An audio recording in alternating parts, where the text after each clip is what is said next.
This lesson 6 is all about the fundamentals of criminal investigation. So let's start with investigate. It comes from the Latin word investigare, which means to look into your traces. Investigium, which means footprint. Criminal investigation, an act which deals with the identity, location, apprehension of guilt party, and provide evidence of guilt through criminal proceedings. The 3 I's tools of criminal investigation. First is information. It's knowledge or data that investigator acquired in the person and record. The second is interview. It is simple questioning. It is to the person who has knowledge. And the last one is interrogation. It is a skillful questioning.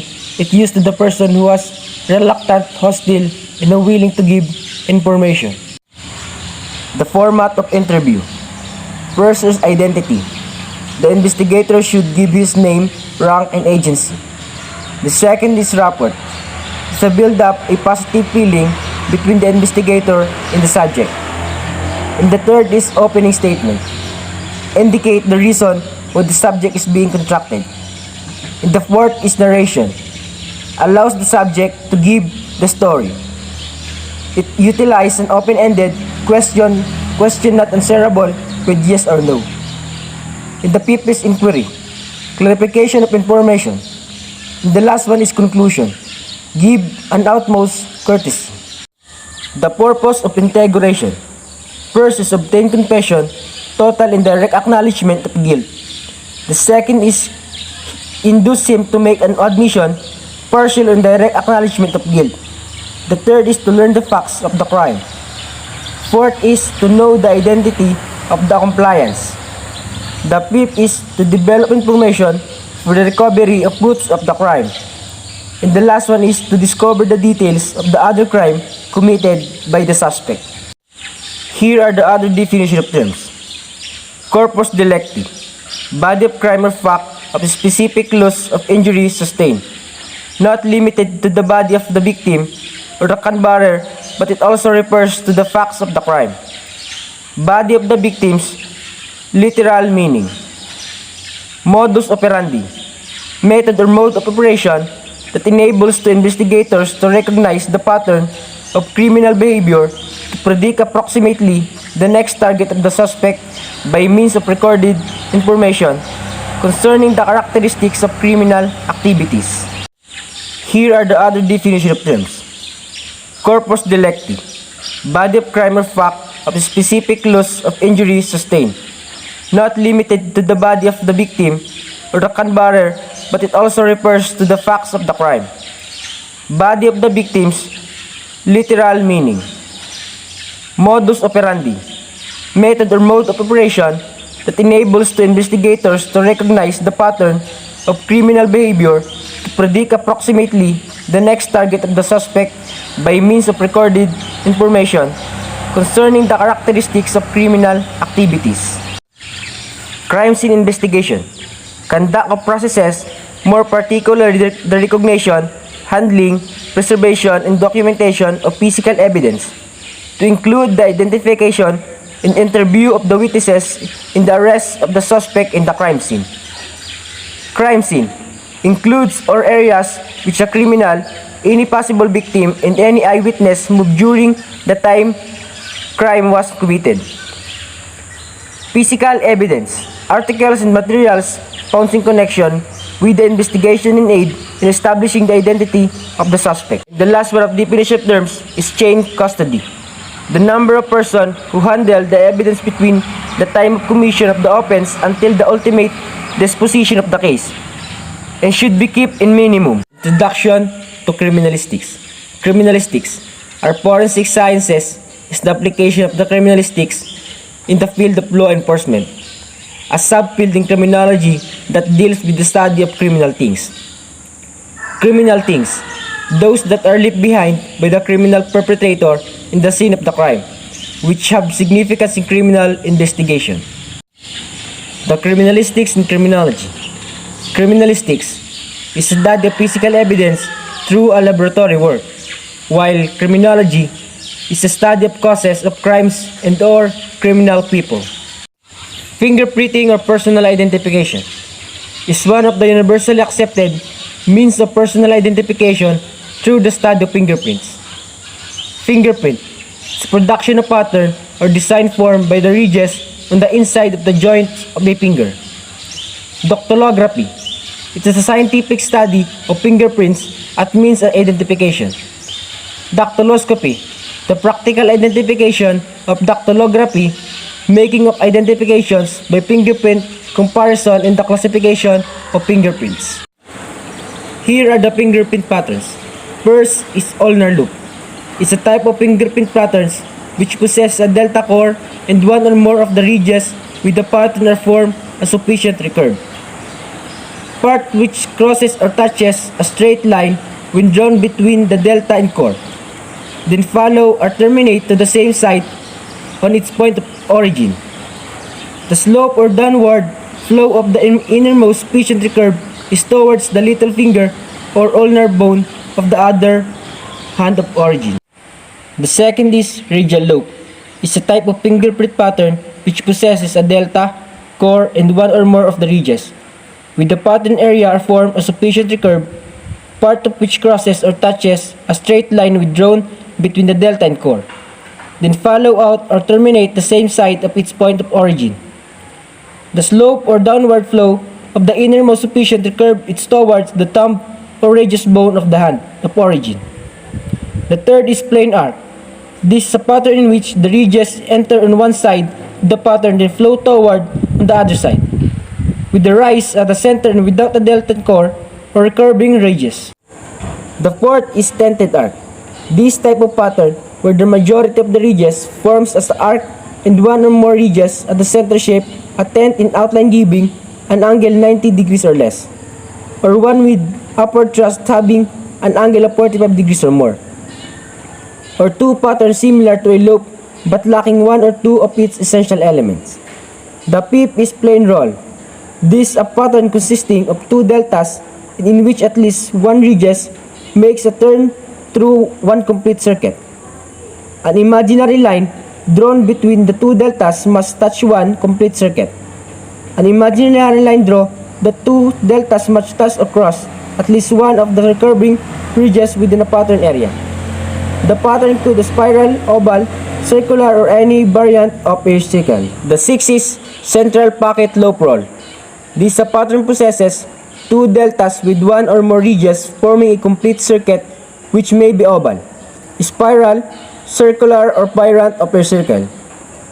Pattern consisting of two deltas with one or more curving ridges with one obstruction at right angles to the inner low of flow, between which an imaginary line would touch or cross no recurving ridges within the inner pattern area. The seventh is double loop roll. This is a pattern consisting of two separate and distinct loop formation. Two sets of shoulders and two deltas loop necessarily do not have the same length and size. The loop of double loop roll does not have to possess the requirements of the plain loop. It's enough that elements mentioned are found in such pattern. And the last one is accidental roll, a type of fingerprint pattern which is a combination of two or more different types with the exception of plain arc, or a pattern which has some of the basic elements of two or more types of pattern, which does not conform the other 7 other types. Forensic photograph. Police photograph is most obviously useful in police work when photographs serve as an evidence that can found often does not prove facts. It's invaluable to investigators, attorneys, judges, witnesses, juries, and defendants. Photographs help in the reconstruction of crime and the identity of suspect as well as victims. Rogues galleries or magfile, prepared album of the identification of common criminals and offenders. Use of photography in police works. Identification files. Photography is used to identify criminals, missing person, lost property, license, anonymous letters, bad checks, laundry marks, and civilian personal fingerprint. In the case of atomic attack or a catastrophe, such as an airplane crash, the fingerprint form of civilian are proving helpful in making positive identification. Communication in microfilm files. Photography is also useful in investigative report files, accident files, and transition of photos as supplement to reports. With modern day electrophotography machines, accident reports can be made in a seconds. The next is evidence. Crime scenes, traffic accident, homicide, and suicide, fires of object of evidence, latent fingers, traces, etc.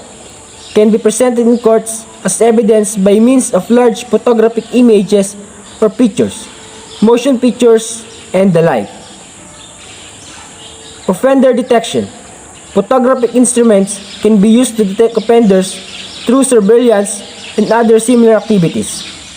One of the newest applications of the police photography is to record on-motion picture film arrest, in which the suspect offers assistance. The practice has been instituted by at least one metropolitan law enforcement agency to counter charges of police brutality. And the next is court exhibits. Demonstration enlargements, individual photos, rejection slides, motion pictures accepted as court exhibits. The next is reproduction of copying. Questionable checks and documents, evidentiary papers, photographs, official records, and notice can be photographed to show alternation and or changes useful in question documents examination. Personal training. Photographs and films relating police tactics, investigation techniques, mob control, and catastrophe situations are useful in police training. And the next is crime and fire prevention.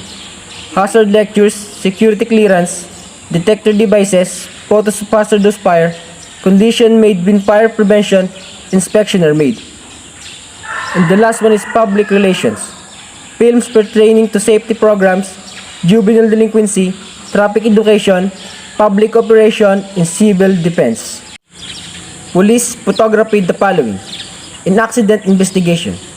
Tire impression. In most vehicular accidents, photographs of the tire impression will suffice and casting will no longer required. Any skid marks should be photographed to show the direction the vehicle was traveling. Slide to show their length. Photograph will not only show the speed of the vehicle but will also show when the driver applied brakes and the perceived danger. Hit and run in vehicular versus pedestrian cases. A photography of the trial of the pedestrian, the blood on the tread marks will not only establish the direction hit and run vehicle is traveling but also makes the trend pattern more conspicuous and identifiable. On crimes against person. First is homicide. The body should not be moved, not touched as little as possible. Photograph from head to feet first. Finally, from the left side of the victim. Second is suicide. If the suicide is by hanging, the victim should be photographed from the distance showing the full body, close-up show the knot, bruises and discoloration of the body. A blue or purple color is noticeable around the lips, fingernail and toenails. If the suicide is by poisoning, photograph of the body is similar to the homicide.